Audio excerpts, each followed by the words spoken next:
House Speaker Martin Romualdez panalo na sa Congress diyan sa unang distrito sa Leyte.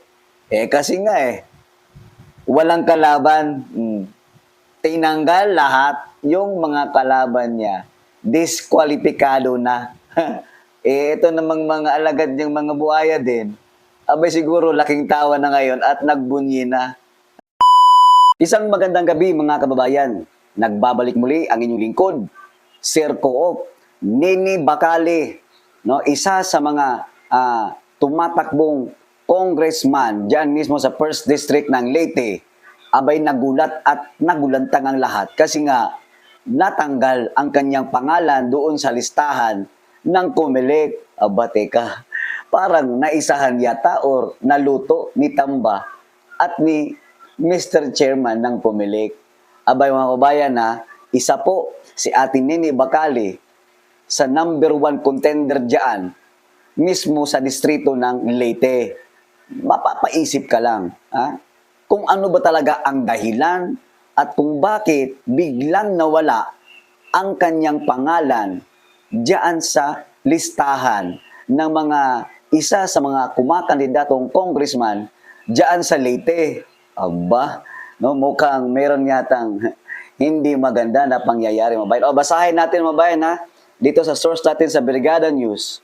Okay, basahin natin. Romualdez opponents were all disqualified according to COMELEC. The Commission on Elections confirmed that the House Speaker running Martin Romualdez unopposed as representative of the 1st District of Leyte. COMELEC spokesperson Attorney John Rex Laudianco told Brigada News FM Manila that the other aspirant running against Romualdez was disqualified due to being a non-registered voter of Leyte's 1st District. Naku mga kababayan, tila ba'y parang napaasa ata itong si Ate Nini Bacali na imagine mo, imposible naman na walang alam pagdating dyan sa batas itong kumakandidatong si Ate Nini Bacali hinggil dito sa non-registered voter. O tuloy natin mga bayan na-disqualify at natanggal ang pangalan sa kadilahanan pong may ruling ang korte na hindi siya registered voter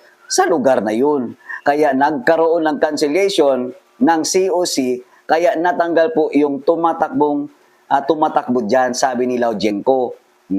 Laudianco added that the disqualified aspirant whom he did not name did not file motion for reconsideration in the Supreme Court, and since there was no TRO or temporary restraining order, so they decide to remove the name in the ballot. O ang tanong mga kababayan, baka naman walang abiso. Baka naman siguro pinaasa nyo lang yung tumatakbong kandidato na tila bagay okay lang, walang problema, accepted yung pagtakbo nila na kongresista diyan sa kanilang distrito. Okay, tuloy tayo mga bayan. The issue stirred a controversy when COMELEC released the names of the aspirants in November 2024, where aside from Romualdez, there were 3 other names listed to be vying for the said congressional post. Other aspirants listed were Nini Bacali, Danilo Chua, and Minerva Gaot. Recently, the COMELEC posted on their website the final list of the aspirant vying the different positions. Of many were surprised that only Romualdez name was there and the other names were nowhere to be found. Kaya nakakagulat nga mga kababayan kasi lahat naman nagulantang. Isipin nyo, ilang months na yun nung nag-file ng candidacy, itong mga tumatakbo ngayon na mga post, na kung saan, bakit ngayon lang, bakit ngayon lang to na-notice na hindi pala sila accepted as a candidate for that position. Magtataka ka, anong nangyari? Wala bang abiso? Wala ba man lang pasabi na eto, hindi ka qualified kasi non-registered voter ka? Hindi naman po siguro tatakbo si Ma'am Nini Bacali na hindi niya alam yung ruling. O tila bagay, parang nagipit yata, no? Parang naisahan yata si Ate Nini patungkol dito kung ano yung mga style nila. Okay? It happened on the same week that the COMELEC started to print the actual ballot to be used in the 2025 midterm elections. Attorney Jose Nick Mendros, COMELEC head for National Task Force for the May 12 national and local election, explained to Brigada News FM Tacloban that the individual cases of the ineligible aspirants, Mendros said aspirant Danilo Chua filed affidavit of withdrawal before the provincial election supervisor of Leyte. Dito nga mga bayan, parang masilipan mo ba?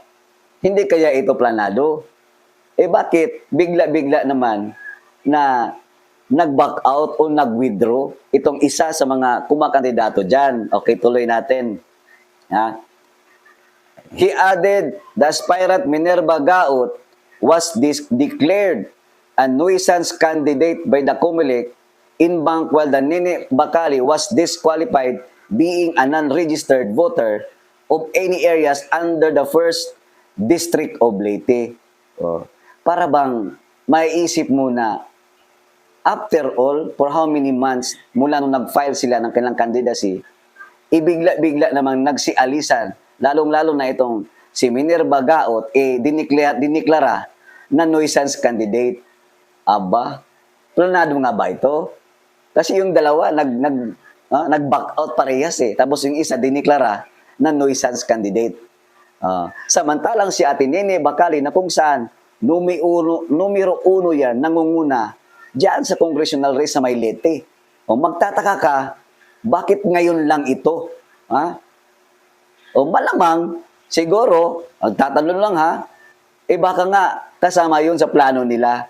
Na pagdating sa ganitong araw o malapit na po yung campaign period, tsaka nila gigipitin, no, lulutuin na matanggal sa listahan itong si Ate Nene Bacali. Grabe yung ginawa mga kababayan, no?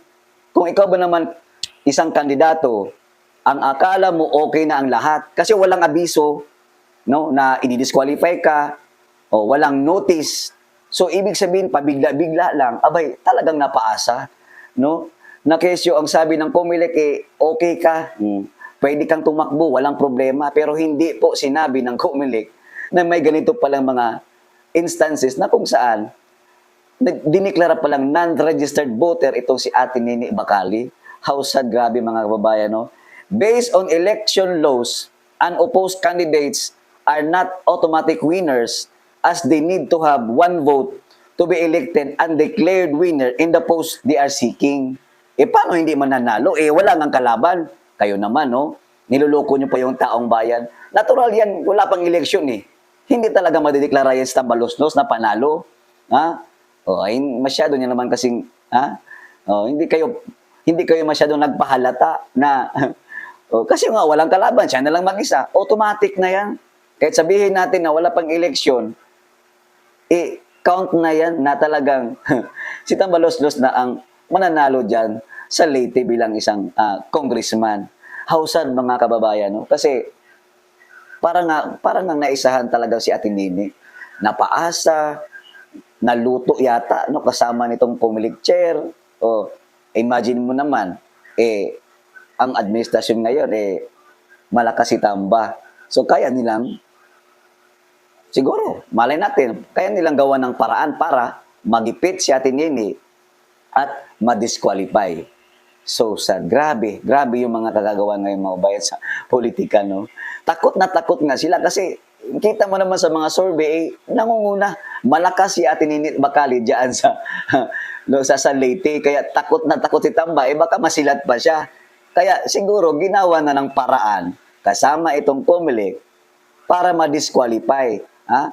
Kasi ang alam ko, pag non-registered voter ka, kung 2 or 3 beses pa lang, pwede pa yata yan, ha? Kaso nga lang, ano bang laban mo? Kung ang gobyerno naman ay nakitamba. Hanggang dito na lamang mga bayan. Maraming salamat po sa inyo and God bless us all.